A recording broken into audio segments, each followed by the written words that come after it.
Hello, class. This is Byron Bradford, Quiz 4 review. The question I chose is question 16, and the question reads, what is the subsequent history of this decision?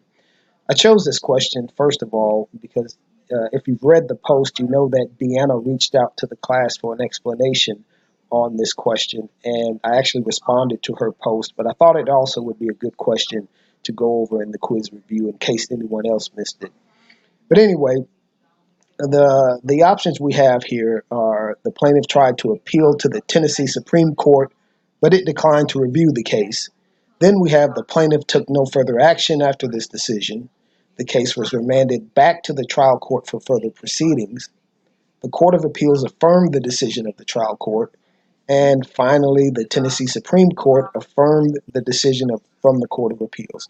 Those are our five choices. So let's go to the case in Westlaw, and here we are, and we're looking for subsequent history, and not to be flippant toward anyone, but we know subsequent is after. So, and that's one clue to this, to the answer to this question here.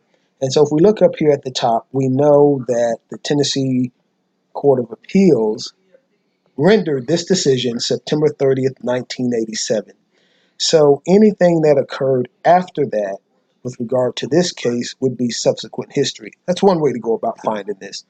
And if we look down below the caption, we'll see this date here, December 21st, 1987. That is subsequent to September 30th, 1987. So now what happened on that date? What happened on that date is that certiorari was denied by the Supreme Court. And that tells us that the plaintiff, if I can go back up here, the plaintiff, Clara Thomas, following her loss in the Tennessee Court of Appeals, petitioned the Tennessee Supreme Court for a writ of certiorari on this case, and that was denied. And so that's one way to go about looking for subsequent history.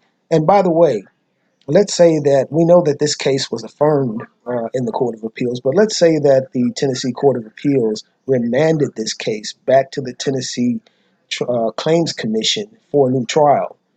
Then that remand would be subsequent history. But again, we know this case was affirmed. We know that the plaintiff sought discretionary review and that was denied. Anyway, another way to look at this is that we know Tennessee Court of Appeals is an intermediate appellate court.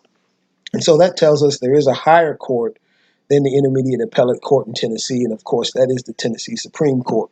And so again, we look down here and we see Supreme Court. And so we know that something happened in the Supreme Court with regard to this case, and it would have had to have happened in this case after this decision. And so again, that's the certiorari, the writ of certiorari that was petitioned by Ms. Thomas, and that was denied. So those are two ways to look at that. So I hope this helps anyone else who may have missed this question.